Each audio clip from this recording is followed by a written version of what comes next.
Muy buenos días, compañeros y maestra. Nosotros somos el equipo número 6. En este caso hablaremos del tema de asociación, sociedad civil y demás sociedades.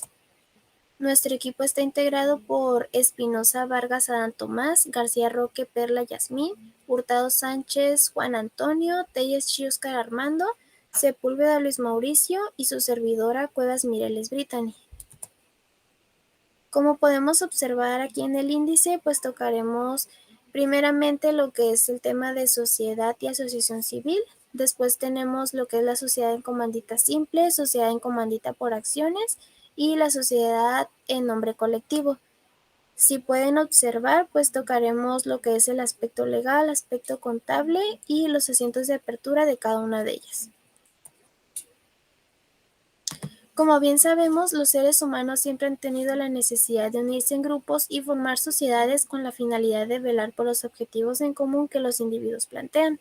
Por ello, en el presente trabajo exploraremos 5 de las formas en que una sociedad puede asociarse con el fin de lograr que el cumplimiento de sus objetivos sea o no de índole lucrativa, las cuales pues son principalmente, como ya mencioné, la sociedad y la asociación civil, cuya principal diferencia es que la primera se forma con fines de lucro, mientras que la segunda es común observarla en beneficencia. Seguidamente se investigaron 3 sociedades adicionales, las cuales sí persiguen el lucro, como lo son la sociedad en comandita simple, comandita por acciones y la sociedad en nombre colectivo. Como ya mencioné, pues yo soy Cuevas Mireles Brittany. Les hablaré de la primera parte de la sociedad civil. Primeramente tenemos como concepto que ese es un conjunto de personas que se obligan mutuamente a combinar sus recursos o sus esfuerzos para la realización de un fin común de carácter preponderantemente económico, sin que constituya una especulación comercial. Ya que la sociedad pues tiene fines de lucro, nos vemos obligados a mencionar lo que son los actos de comercio.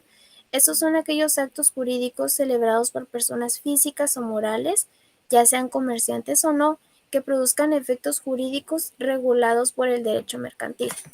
Como observamos aquí en la diapositiva, en el artículo 75 del Código de Comercio se enuncian los actos de comercio contemplados por la ley. Entre estas tenemos lo que es la adquisición, enajenación y alquileres verificados con propósito de especulación comercial. Pues la especulación comercial es toda operación comercial que se practica con el ánimo de obtener un beneficio económico, aprovechándose de operaciones que aumentan de valor, como pueden ser el arbitraje, el cual consiste en aprovechar la diferencia de precio que hay en el mercado cuando pues se tiene la posibilidad, y los valores especulativos, que son títulos que cotizan en bolsa cuyos precios varían constantemente. Continuando con los ejemplos del artículo 75, tenemos la compra y venta de bienes inmuebles, las acciones y obligaciones de las sociedades mercantiles, los contratos relativos y obligaciones del Estado, las librerías y las empresas que son editoriales y tipográficas, las empresas de espectáculos públicos, las operaciones de comisión mercantil, las operaciones de mediación de negocios mercantiles, entre otras, ya que pues este artículo es bastante extenso y si entran al Código de Comercio pueden observar los demás ejemplos. Ahora pasamos a las características de la sociedad. Primeramente tenemos que estas tienen que estar constituidas por 2 o más socios. La aportación de los socios puede constituir en una cantidad de dinero u otros bienes. El contrato de sociedad debe constar por escrito, pero se hará constar en escritura pública cuando algún socio transfiera a la sociedad bienes cuya enajenación deba hacerse en escritura pública.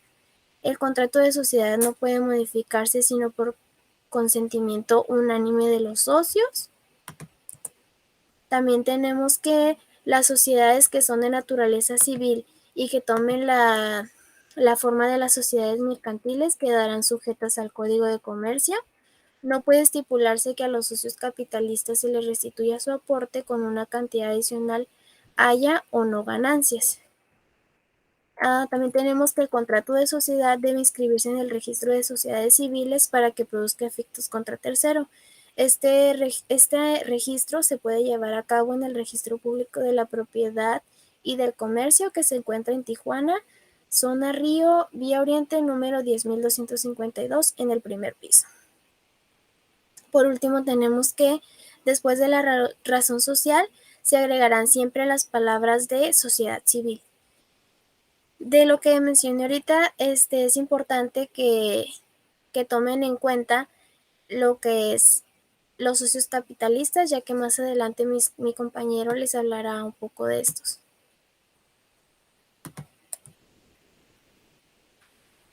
El último punto que tocaré yo sobre la sociedad civil es el aspecto legal.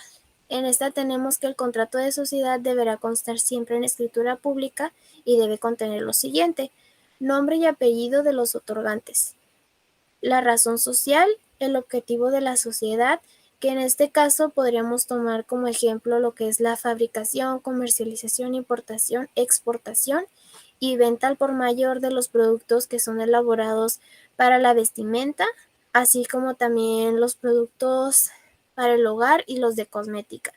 También tenemos la participación en otras sociedades civiles o mercantiles y la administración, gestión y explotación de las participaciones que se mencionaron anteriormente. Por último punto con el que debe constar este contrato, tenemos el importe del capital social y la aportación con que cada socio debe contribuir. Una nota importante es pues que este contrato no se puede modificar sin el consentimiento unánime de los socios, como se mencionó en las características. Buen día, yo soy Luis Mauricio Sepúlveda y a mí me tocará continuar con sociedad civil, en este caso empezando por el aspecto contable de la misma. El artículo 26 del reglamento del Código Fiscal de la Federación nos indica que los sistemas que vayan a ser usados por una sociedad civil para llevar a cabo sus registros contables deben ser los que más le convengan a esta en cuestión de la naturaleza de sus actividades. Sin embargo, debe satisfacer una serie de requisitos que permita la identificación de cada una de las operaciones con la documentación comprobatoria de estos movimientos y que además permita relacionar dichas operaciones con los saldos finales del periodo y a su vez con los estados financieros que van a ser elaborados a partir de estos resultados. Además de que, por supuesto, debe favorecer el correcto registro y la verificación de las actividades ya mencionadas, mediante los sistemas de control interno que lleve a cabo la sociedad. Para poder cumplir con lo estipulado, la sociedad puede usar sistemas de registro manual, mecanizado o electrónico, pero no puede dejar de llevar el libro diario y el libro mayor. Eh,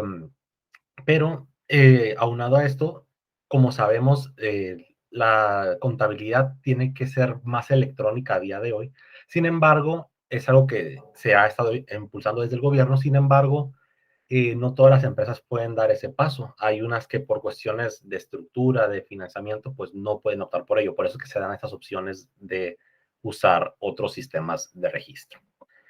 Ahora, hablando de la administración de la sociedad civil.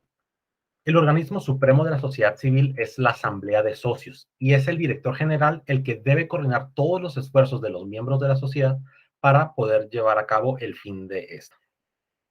En general, las funciones del director general son establecer los presupuestos de ingresos y egresos y llevar a cabo el respectivo control de estos, obtener fondos y recursos, controlar la terminación y entrega de los programas de trabajo, cuidar la calidad de los servicios prestados por la sociedad que va aunado a lo siguiente, que es proporcionar capacitación continua para asegurar la calidad del servicio prestado por el personal. En el caso, por ejemplo, de los contadores, sabemos que se tiene que llevar a cabo una actualización continua, pues así es en el caso de muchas profesiones, incluidas las que se integran de la sociedad civil. Y también podemos decir establecer las políticas de sueldos y ascensos con el propósito de retener al personal dentro de la firma, o sea, hacer los esfuerzos para evitar la rotación de talento fuera de la empresa y pues mantener a los mejores socios dentro de esto. Principalmente, los ingresos de una sociedad civil provienen de los honorarios que estos obtienen por los servicios prestados, por ejemplo, por consultoría, asesoría o servicios. Y en el caso específico de los contadores, pueden percibir honorarios por auditoría o dictámenes. Dichos honorarios pueden obtenerse antes o después de prestar el servicio, pero lo común en la práctica es prestar el servicio, facturarlo y después cobrarlo. Ahora, una vez vista la administración, pasamos a la disolución y la liquidación de las sociedades civiles. Dentro de los estatutos de cada sociedad debe quedar indicado que los socios solo son responsables hasta el monto por la aportación que dieron. Solo es el administrador el que tiene la responsabilidad ilimitada y solidario de las obligaciones de la sociedad, aunque he de mencionar que todos y cada uno de los socios propietarios deben ser responsablemente solidarios con el administrador. Cuando por consentimiento de los socios decidan disolver la sociedad, se dirá que ésta está en liquidación y se deben nombrar a liquidadores que tendrán las mismas facultades que el socio administrador. Estos liquidadores la llevarán a cabo de la siguiente manera. Primero tienen que continuar los negocios que ya estaban pendientes, o sea, abiertos antes de ponerse en liquidación, o sea, cobrar los créditos que se tenían a favor de la sociedad y pagar las deudas también.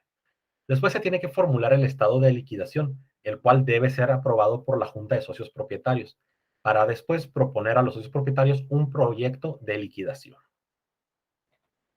Ahora, hablando de liquidación y disolución, vamos a hablar sobre cuáles son las causas que pueden causar que se disuelva una sociedad civil. En primer lugar, tenemos el consentimiento unánime de los socios, o sea, que todos estén de acuerdo en ya no seguir con esta sociedad. Después, por haberse cumplido el término prefijado en el contrato social o por la realización completa del fin social. O sea, ya no tenemos nada por qué estar asociados, vamos a disolvernos. Aunque hablando desde el fin social, también podemos decir que es por hacerse imposible el perseguir el objeto de la sociedad. O sea, que hayan cambiado las circunstancias que hicieron que se pudiera dar la sociedad y mejor decidan, bueno, y más bien hagan imposible seguir con la sociedad.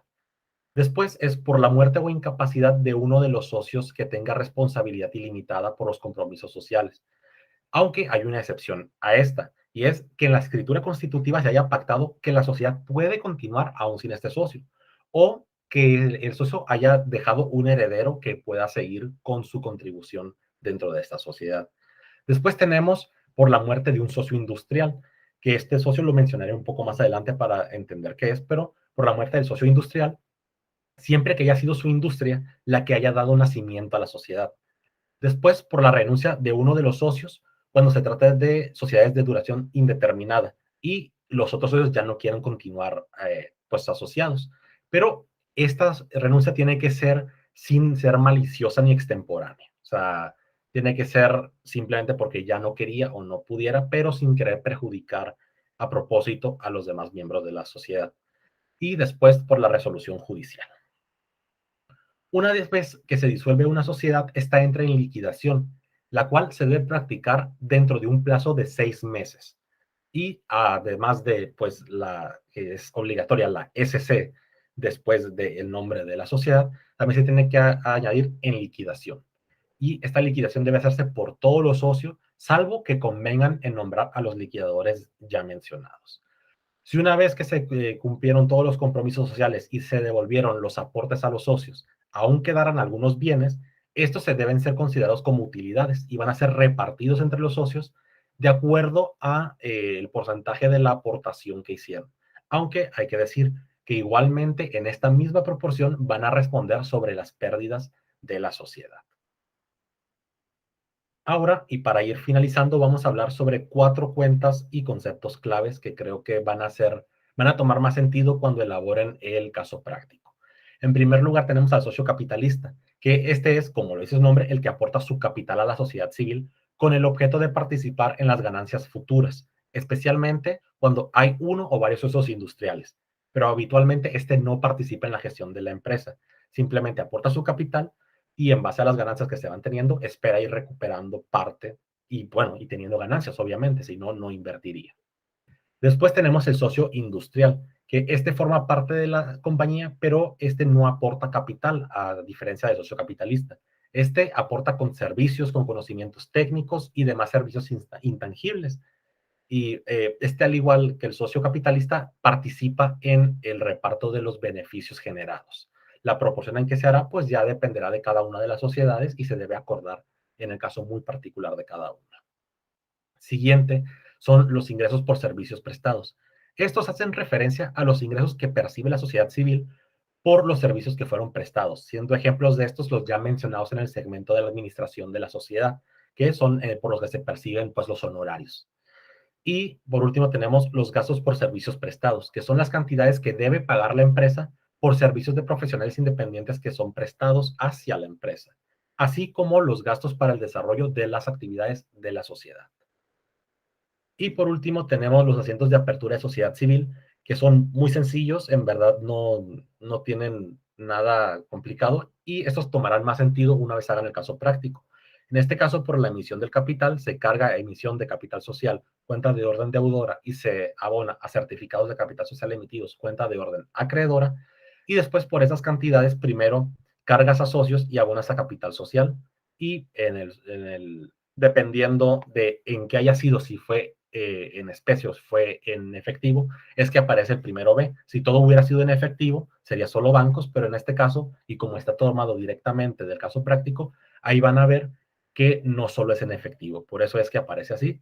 Y en este caso, pues abonas a socios para cancelarla porque ya tienes esa cantidad representada en bancos y edificios. Pero como digo, esto tomará más sentido una vez elaboren el caso práctico de sociedad civil. Bueno, esto sería todo de mi parte y los dejo para que sigan exponiendo asociación civil. Gracias por su atención. Buenos días, buenas tardes. Yo soy Oscar Telles y vamos a comenzar con el segundo tema de la presentación del equipo 6, la cual es asociación civil.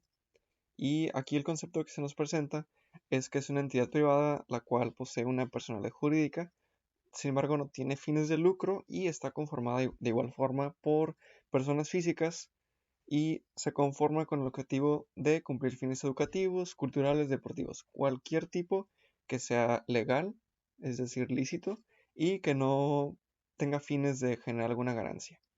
Aquí el artículo que nos indica las entidades o más bien personas morales que no tienen fines de lucro es el artículo 95 de la ley del ISR, la cual nos dice que se consideran personas morales con fines no lucrativos, perdón, las siguientes.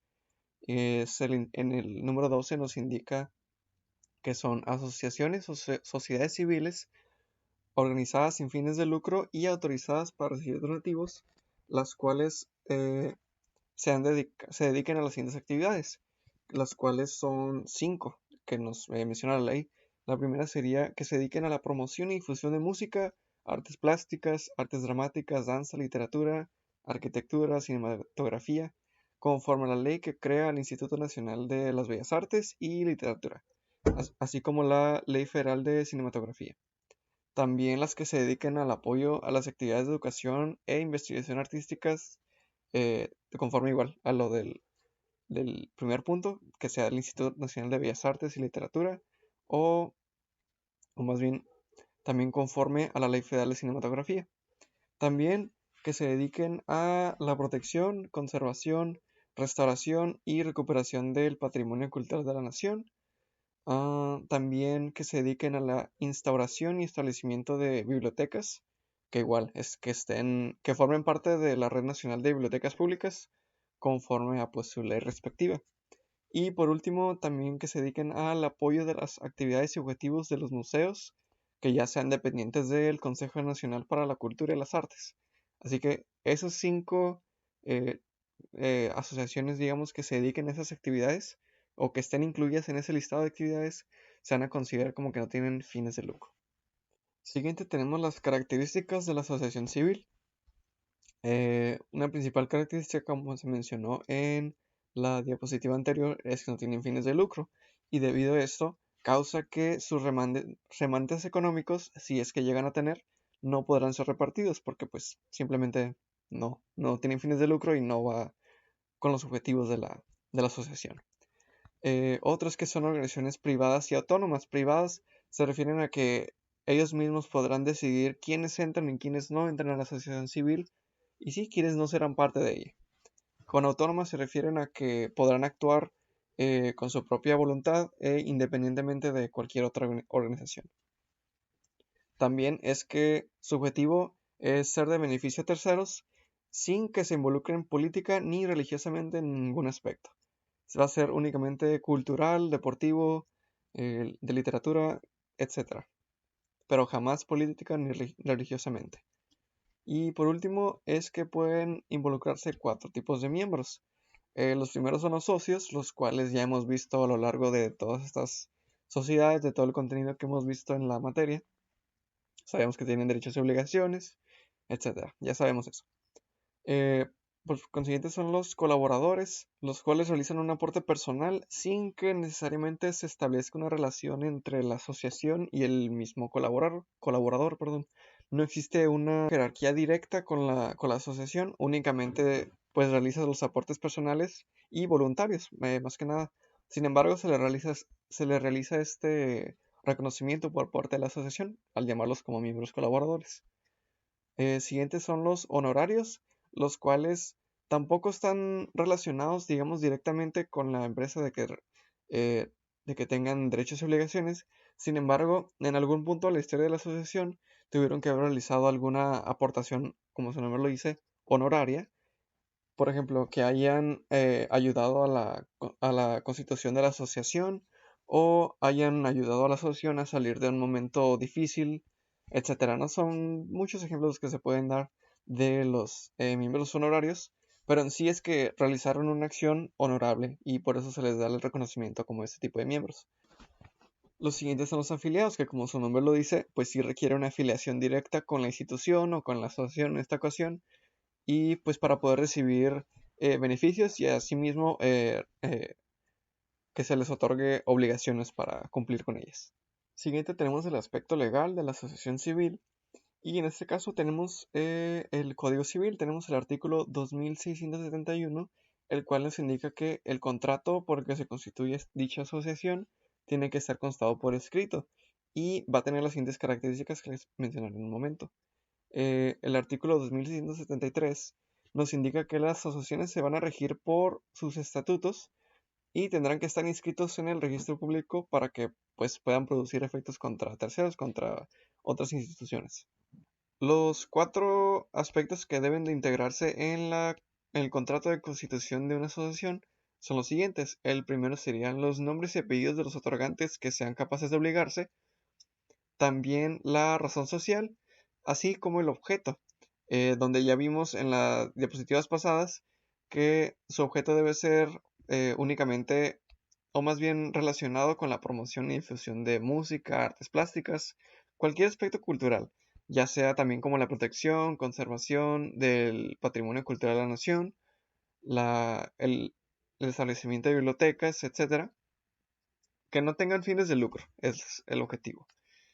También debe estipularse el importe del capital social y la importación con cada socio debe contribuir. Por otro lado, tenemos el aspecto fiscal de la asociación civil, donde nos indica el artículo 79 y nos dice quiénes no son contribuyentes del impuesto sobre la renta. Y pues sí, en sí la ley nos indica un listado cerca de 20 o 21 numerales. Y entre estos 7, perdón, son donde está mencionado la asociación civil. Y tenemos, por ejemplo, en el número 5, no son contribuyentes del impuesto sobre la renta las asociaciones civiles de interés público que se encarguen de administrar de forma descentralizada los distritos o unidades de riego previo a la concesión y permiso respectivo.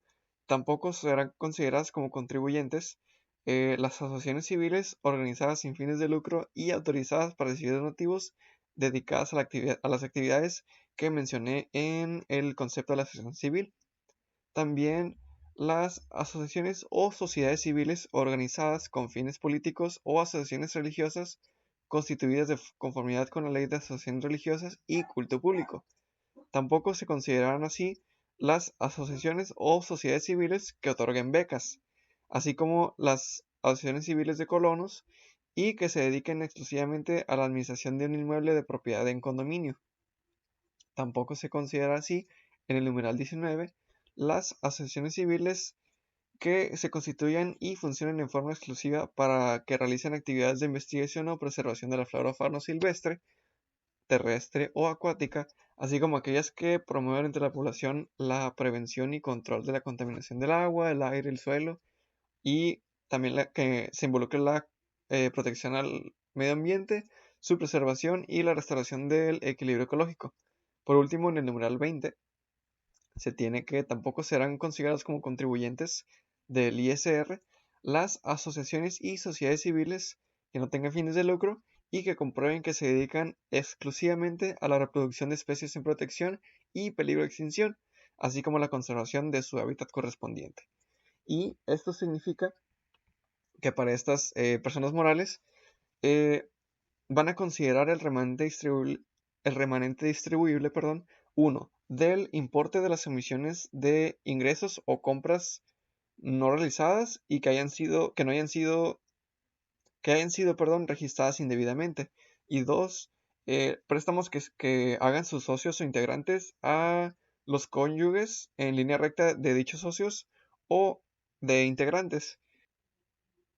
Esto significa que en caso de que se determine algún remanente distribuible en los términos que acabo de mencionar, la asociación civil va a enterar como impuesto a su cargo el impuesto que resulte de aplicar sobre el importe del remanente distribuible. Por mi parte eso sería todo. A continuación va a seguir mi compañera Perla, la cual explicará el aspecto contable en adelante. Buenos días, yo soy Perla García y les voy a hablar sobre la parte contable de la asociación civil. Las asociaciones civiles están obligadas a llevar registros contables simplificados actualizados desde el primer día en que comenzaron a funcionar, es decir, deben llevar controles de sus entradas y salidas de manera tradicional. Se enviará mensualmente la balanza de comprobación y el catálogo de cuentas correspondiente.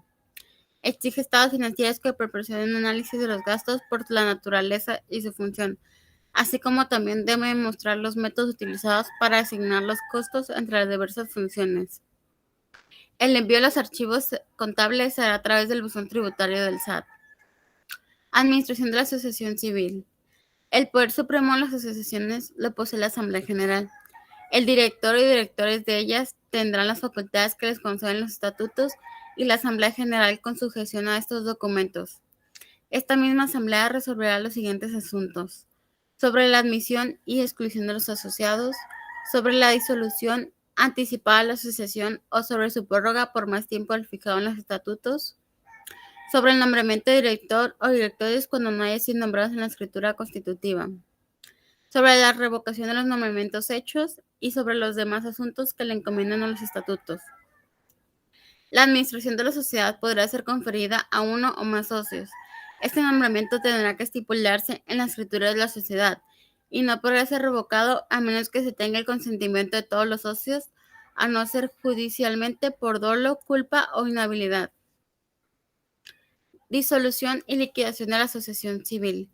Una vez disuelta la sociedad, se pondrá en estado de liquidación, misma que se practicará en un plazo de 6 meses. Al iniciar la disolución, los bienes de la asociación se distribuirán o liquidarán dependiendo de lo que determinen los estatutos. Si al liquidarse la sociedad no quedara en bienes suficientes para cubrir con las obligaciones sociales y devolver los aportes a los socios, el déficit será considerado como pérdida y se repartirá entre los socios según la forma convenida. Si no hubo convenio, se repartirán de acuerdo a sus aportes proporcionales.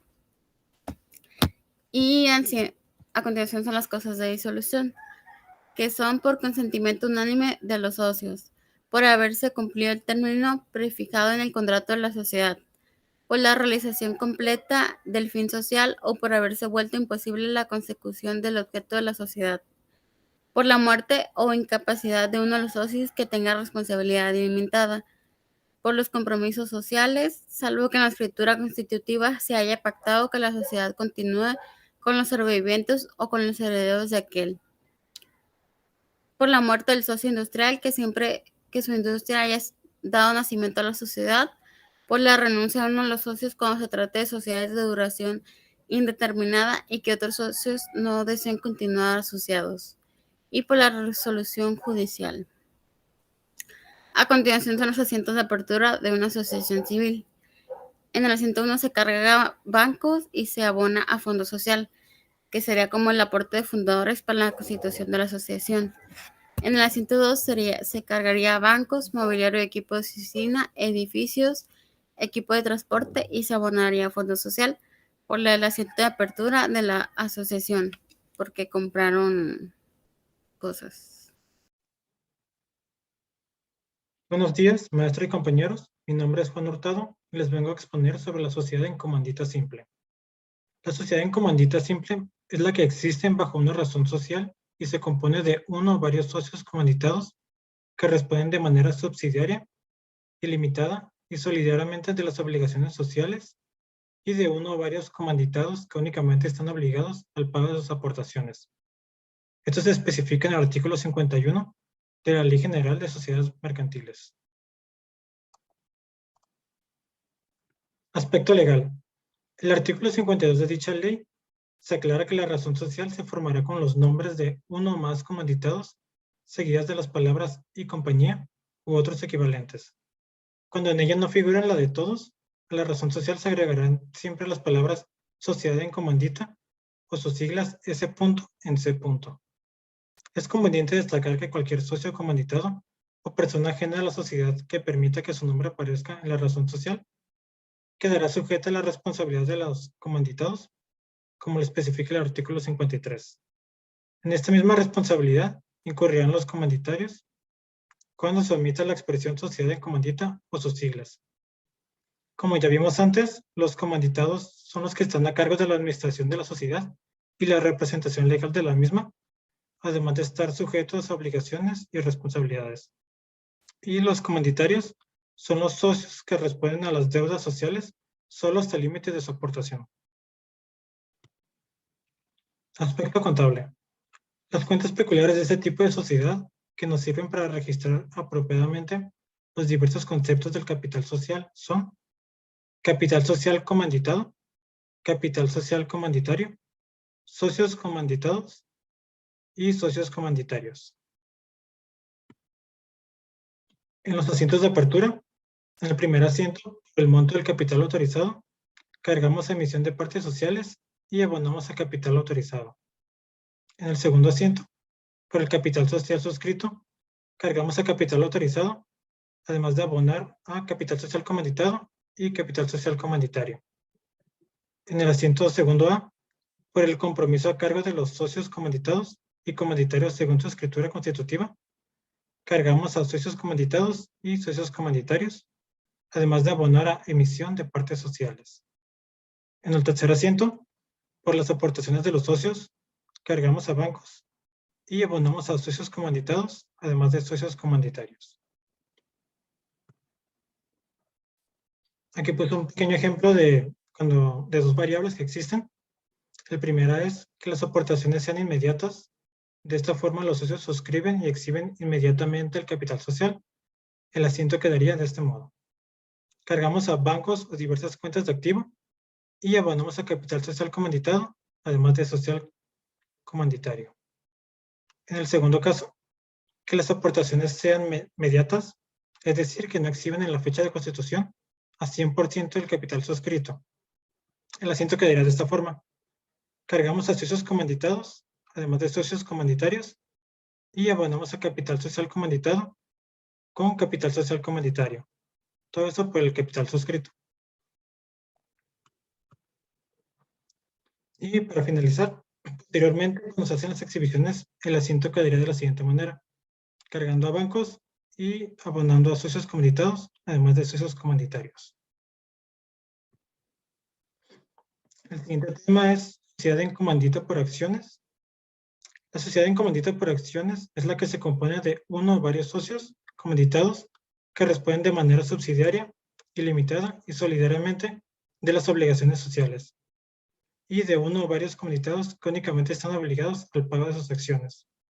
Un pequeño ejemplo de esta sociedad sería un negocio que hace entregas de comida a domicilio. En el aspecto legal, el artículo 28 de la ley se menciona que esta sociedad regirá por las reglas relativas a la sociedad anónima con las siguientes salvedades. El capital social estará dividido en acciones y no podrán cederse sin el consentimiento de la totalidad de los comanditados y el de las 2/3 partes de los comanditarios. La segunda es, la sociedad en comandita por acciones existe bajo en razón social, formada por los nombres de uno o más socios comanditados, seguidas de las palabras y compañía u otros equivalentes. Cuando en ellas no figuran las de todos, asimismo se agregarán las palabras asociadas en comandita por acciones o su abreviatura, ese punto por A, que también puede existir bajo una denominación. En el aspecto contable, utilizamos las cuentas de acciones emitidas, emisión de acciones, acciones comanditados, accionistas comanditarios, capital social comanditado y capital social comanditario. Asientos de apertura de sociedad en comandita por acciones son un poquito similares a lo de la sociedad que vimos anteriormente. En el primer asiento, por el capital social autorizado, cargamos acciones emitidas y abonamos emisiones de acciones. En el segundo asiento, por la suscripción de acciones, cargamos accionistas comanditados y accionistas comanditarios, además de abonar con acciones emitidas. En el asiento 2A, por la suscripción del capital social autorizado, cargamos a emisión de acciones y abonamos a capital social comanditado, además de capital social comanditario. Y en el tercer asiento, para registrar el capital exhibido por socios en efectivo por las aportaciones de socios, cargamos a bancos y abonamos a accionistas comanditados, además de accionistas comanditarios. Algunas características de esta sociedad son: su saldo representará el capital social pendiente de suscribir. La cuenta de acciones comanditados y accionistas comanditados son de saldo deudor y representan el capital pendiente de exhibir por parte de las acciones. Además de, las cuentas de capital social comanditado y capital social comanditario son de saldo acreedor y este representa el capital suscrito por parte de las acciones. Por mi parte, eso sería todo.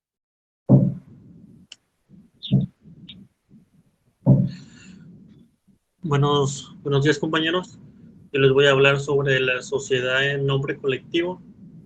Esta es una razón social, que lleva un tipo de acuerdo sobre la forma de manejar el capital entre los socios del negocio. Es de naturaleza mercantil, donde estos responden a las obligaciones de forma subsidiaria, ilimitada y solidariamente, de acuerdo a lo que se indica en el capítulo 2 del artículo 25 de la Ley General de Sociedades Mercantiles.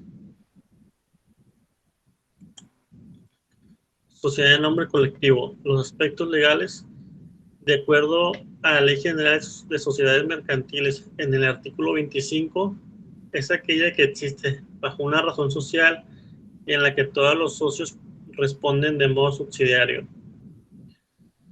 Artículo 49. Me hace mención que podrán recibir, salvo pacto, las cantidades que periódicamente necesiten para alimentos los respectivos socios.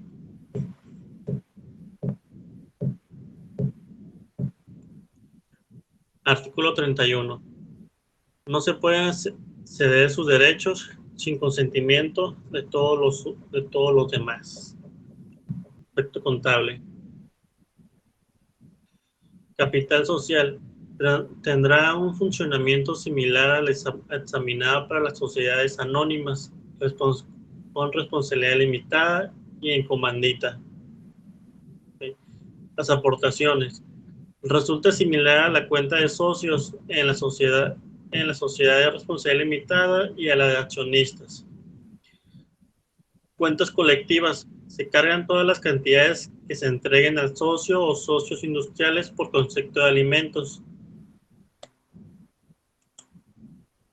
Asientos de apertura, sociedad en nombre colectivo. Por el capital social autorizado, se carga a partes sociales y se abona a emisiones de partes sociales. Por importe de capital social suscrito por los socios capitalistas, se carga a emisión de partes sociales y se abona a capital social. Por la suscripción del capital a cargo de los socios, se carga aportaciones y se abona a partes sociales. Por el importe del capital exhibido al momento de la constitución de la sociedad, se carga a bancos y se abona a aportaciones. Ok, le voy a hablar sobre los asientos de apertura en una sociedad de nombre colectivo de capital variable, que viene siendo las partes sociales, que es de orden deudora, y la emisión de partes sociales, que es de orden acreedora. Ambas se moverán conforme aumenta o disminuye el capital suscrito sin necesidad de llenar las formalidades que marca la ley, en tanto no sobrepasen el importe del capital social autorizado. El saldo de estas cuentas significa el capital pendiente de suscribir. Muy bien, ahora realizaremos una comparación entre las sociedades estudiadas en esta presentación. Tenemos 5, las cuales fueron asociación civil, sociedad de nombre colectivo, sociedad en comandita simple y sociedad en comandita por acciones. Desde un principio podemos observar que tienen varias similitudes, de hecho tienen 3 aspectos que son similares, que son idénticos. Es en el mínimo de socios, que son 2, y en máximo de socios, que es ilimitado, y en capital mínimo, que no requieren pues ningún capital mínimo requerido. Comenzamos con la asociación civil. Su razón social es AC. El nombre de los socios que pueden pertenecer a ellos son socios fundadores y socios activos. La calidad de socios será siempre intransferible. Su órgano supremo será la Asamblea General de Socios y la ley reguladora será el Código Civil Federal. En cuanto a la sociedad civil, su razón social será SC. El nombre de los socios será socios capitalistas e industriales. La calidad de los socios de igual manera será intransferible. El órgano supremo será la Asamblea General de Socios, igual que en la asociación civil. Y su ley reguladora será el Código de Comercio y el Código Civil Federal. En la sociedad de nombre colectivo, su razón social será SNC. El nombre de los socios será socios capitalistas e industriales, y la calidad de los socios será transferible en los términos del numeral 58 de la Ley General de Sociedad Mercantil, las cuales dicen que no pueden ceder sus derechos sin el consentimiento de las demás. Su órgano supremo será la Asamblea General de Accionistas y la ley reguladora será la Ley General de Sociedades Mercantiles. En cuanto a la sociedad en comandita simple, será SCS. Sus nombres de los socios serán comanditados y comanditarios, y la calidad de los socios será transferible únicamente en los términos del numeral 58 de la Ley General de Sociedades Mercantiles, que mencionó en la sociedad en nombre colectivo, la cual dice que no pueden ceder sus derechos igual sin el consentimiento de los demás. Y su órgano supremo será la Asamblea o Junta de Socios, mientras que su ley reguladora será la Ley General de Sociedades Mercantiles. Por último, tenemos la sociedad en comandita por acciones, la cual su razón social se lee con las siglas SCA. Sus socios serán los accionistas comanditados y comanditarios, así como en la sociedad en comandita simple. Y su transmisión, la calidad de socios, será transmisible después de ser aprobada por la totalidad de los socios comanditados y los 2/3 de los comanditarios. Su órgano supremo será la Asamblea de Accionistas y la ley reguladora será de igual manera la Ley General de Sociedades Mercantiles. Muy buen día, yo soy de nuevo Luis Mauricio Sepúlveda y en esta ocasión a mí me tocará explicarles el caso práctico que tendrán que elaborar, bueno, el ejemplo en el que tendrán que basarse. En este caso será de sociedad civil. Ok, el ejemplo empieza con: Sociedad Ejemplista se constituyó el 1 de enero de 2015 con un capital de 2 millones de pesos, los cuales se suscriben y exhiben sus socios capitalistas en la Constitución de la siguiente manera. Recordando que la sociedad civil tiene 2 tipos de socios: los socios capitalistas, que son los que aportan dinero, y tenemos los industriales, que son los que aportan su mano de obra a la sociedad. Y así es como reciben su reparto. Que en primer lugar tenemos a los 4 socios. Estos son los 4 socios capitalistas. Viene cuánto es lo que aporta cada uno en efectivo, en maquinaria. Y pues ellos son los capitalistas. Siguiente, el capital es exhibido en su totalidad. Si no fuera exhibido en su totalidad, pues seguiría las mismas reglas de siempre, de las exhibiciones decretadas. Y pues si sobrara decretos que no se cubrieron, pues se pondrían en el balance, etcétera. Pero en este caso, y en el ejemplo que ustedes van a elaborar, está exhibido en su totalidad. Así que por ahí no hay ningún problema. Siguiente, en su constitución se reconocen 3 socios industriales, a los cuales se les otorga una cuota alimentaria de 3,000 pesos mensuales. Esto nos importará al final del ejercicio. Siguiente, se establece en los estatutos que el reparto del remanente distribuible se realizará del 70% a los socios capitalistas y 30% a los industriales. Esto igualmente es para el final. Por ahora vamos a los asientos de apertura, que es lo que nos atañe. En primer lugar, tenemos las cuentas de orden, que son para los 2 millones de pesos que se suscriben. Emisión de capital social, cuenta de orden deudora. Certificados de capital social emitidos, cuenta de orden acreedora, por los 2 millones de pesos. Siguiente, primero A. Tienes cargas a socios y abonas a capital social por la suscripción del capital de parte de los socios, y esto lo puedes hacer o no. Yo lo llevo por llevar un control, que son lo equivalente, lo que aporta cada uno de los 4 socios capitalistas. Y por último, tenemos en el primero B, pues el desglose de lo que aportan. Abonas a socios para cancelar la cuenta y cargas a bancos y a maquinaria porque es lo que está ingresando a la sociedad en sí. Ahora sí, empieza el ejercicio. Siguiendo, los ingresos por servicios prestados durante el ejercicio son de 950,000 pesos. Esta es una de las cuentas que más nos debe importar para el final del ejercicio, como veremos más adelante. Dado los ingresos se abonan y dado que se reciben los ingresos, esto se carga a bancos por los 950,000 pesos de los que se recibieron. Siguiente, se adquirió un edificio para construir oficinas por 400,000 pesos. Esto no tiene mucho chiste, es algo que ya hemos visto siempre. Se carga edificios, se abona a bancos por el desembolso del efectivo para cubrirlo. La cuenta de bancos, pues bien podría ser cualquier otra cosa y podría ser acreedores diversos, por ejemplo, si no se cubriera de contado. En este caso, pues es un poco irreal, pero se cubre de contado para facilidad del ejercicio. Después se renta una bodega para almacenar material por 5,000 pesos al mes en efectivo. En este caso, la renta se cobra por anticipado, por lo que se carga a rentas pagadas por anticipado y se abona a bancos por el desembolso del mismo efectivo.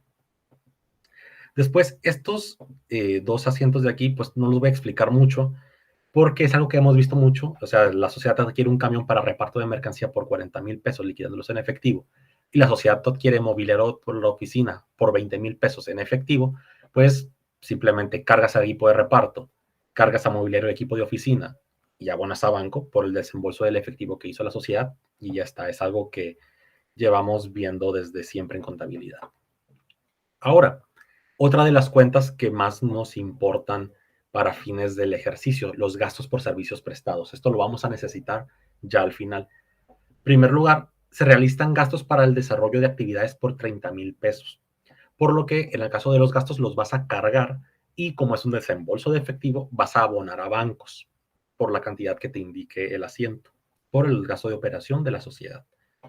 Siguiente, y aquí es donde ya empiezan los cálculos verdaderos.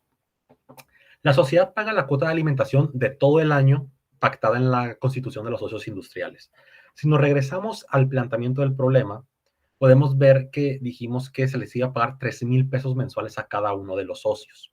Por lo que si queremos pagar todo el año a los 3 socios, pues bueno, este cálculo ustedes lo pueden hacer como quieran, lo pueden hacer incluso mental si quieren. Yo pues lo hice aquí abajo por ejemplificarlo. Simplemente tienes los 3 socios industriales, los 3,000 pesos que se le tiene que cubrir a cada uno por los 12 meses que tiene el año. Por lo tanto, 36,000 pesos le corresponde a cada uno y son 108,000 la suma de lo que se les tiene que entregar a los socios industriales por la cuota alimentaria prometida en la Constitución. Por lo que, pues simplemente registramos cargo a gastos por servicios prestados y abono a bancos por el desembolso de los 108,000 pesos que se le va a tener que hacer. Y pues aquí en el parcial se lleva el control de los 3 socios industriales y está, por el pago de la cuota alimentaria pactada a los socios industriales. Y ahora sí, aquí viene lo fuerte del ejercicio, que en verdad van a ver que es muy sencillo, que es se realiza la distribución correspondiente del remanente. ¿Cómo se calcula el remanente? Bueno, en este caso lo primero que tenemos que hacer es tomar las cuentas que habíamos dicho antes de ingresos por servicios prestados y gastos por servicios prestados y tomar el total que le corresponde a cada una. En este caso, ingresos solo tuvimos uno, los del inicio de 950,000, pero gastos tuvimos 2, por lo que los vamos a sumar y tenemos las 2 cuentas, los 2 saldos que vamos a necesitar en este momento. A los ingresos por servicios prestados le restas lo correspondiente a los gastos por servicios prestados y tienes el remanente antes de impuestos. Pero en este caso vamos a tener que retener el 30% de ISR. por lo que simplemente al remanente antes de impuestos multiplicas por el 30% y tienes el correspondiente al ISR. Y para obtener el remanente neto, pues simplemente restas el remanente antes de impuestos menos el ISR del 30% y ya está. Ese sería el remanente neto que va a tener la empresa.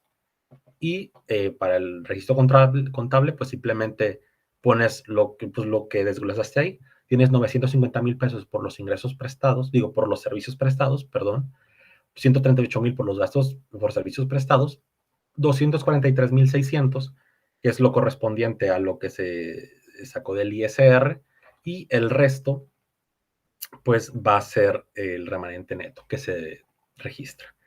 Y en el 9A, en el complementario, lo que tienes que hacer es cancelar el remanente neto. Lo que vas a hacer es cargar remanente neto para cancelarlo y abonar a remanente distribuible. ¿Para qué? Para, pues simplemente, como lo dice el propio nombre de la cuenta, para que ya se pueda empezar a distribuir, para que ya se pueda empezar a calcular la distribución de este.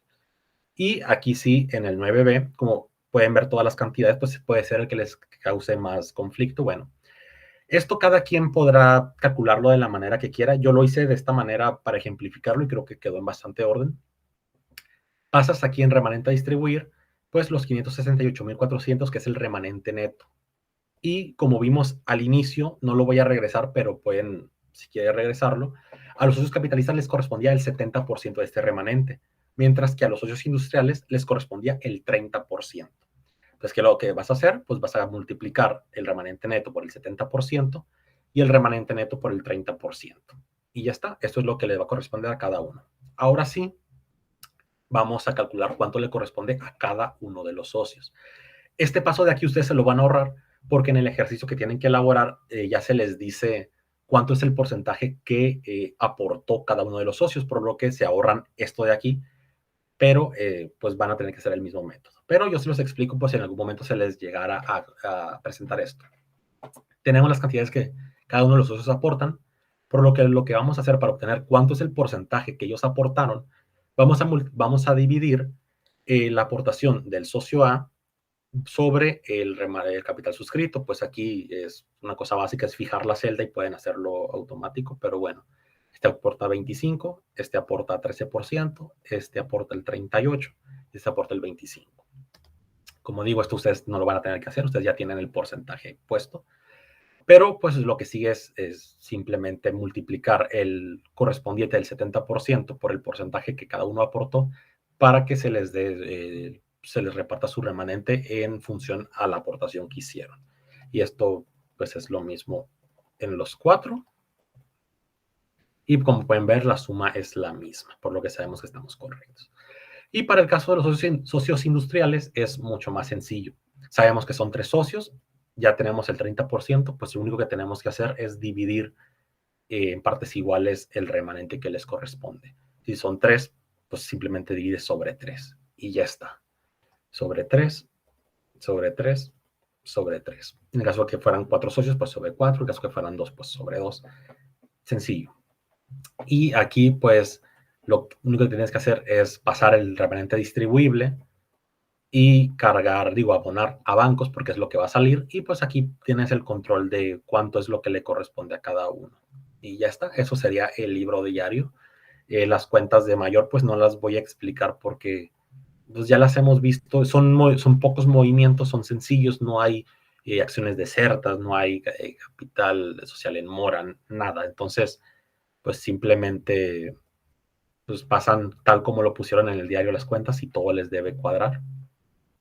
Recordar que cuando tienes los ingresos por servicios prestados, pues cuando los pones acá, vas a cancelar al mismo tiempo y cuando pones aquí los gastos, vas a cancelarlos también por la suma de los que habías hecho desde antes en el ejercicio. Y ahora pasamos al balance general, que es muy sencillo, igualmente el que ustedes van a elaborar es sencillo. Activo circulante, efectivo y equivalentes de efectivo, bancos, por la suma de todo, suma y resta de los saldos de bancos. Y pagos anticipados, las rentas que se pagaron por anticipado, también es un activo, no se les olvide, porque fue pagado por anticipado. Suma 1,033,600 pesos. Y en el caso del no circulante es en el que más operaciones hay. En el caso de ustedes también es el que más operaciones tiene, por lo que simplemente sumas todos los saldos y ya lo tienes. Y en el caso de pasivos, pues el único que tiene son los impuestos. No se les olvide poner los impuestos, los 43,600. Y el capital social, pues no se movió, no hubo ninguna disminución, no hubo alguna adición de capital, por lo que pasa tal como se había puesto al inicio del ejercicio. Lo mismo que se suscribió y lo mismo que se exhibió en su totalidad. Pasa y como vemos, cuadra. Y pues las cuentas de orden, las que tuvimos, emisión de capital social, cuenta de orden deudora, certificados de capital social emitidos, cuenta de orden acreedora. Sumas iguales. Y aquí terminaría el ejercicio. Pues si tienen alguna duda, si no saben elaborar alguna de las cosas, que yo diría que quedó claro, pero si tienen alguna duda, no duden en contactarme o hablar por el grupo que tenemos y yo les aclararé la duda, sea cual sea. Ahora los dejo con mi compañero para que les hable de la conclusión del trabajo. Gracias por su atención. Como conclusión, haciendo énfasis en los dos temas más grandes abordados en esta exposición, una sociedad civil es utilizada cuando quienes conforman dicha sociedad unen sus recursos y esfuerzos para perseguir un fin de lucro, mientras que en el caso de la asociación civil, quienes se unen o no persiguen un fin económico, lo que buscan es unirse por fines, ya sean religiosos, culturales, educativos, artísticos y demás objetivos de índole altruista. Aunque es importante mencionar que la asociación civil sí puede generar riqueza, sin embargo, en ningún momento debe ser su objetivo. Gracias por su tiempo.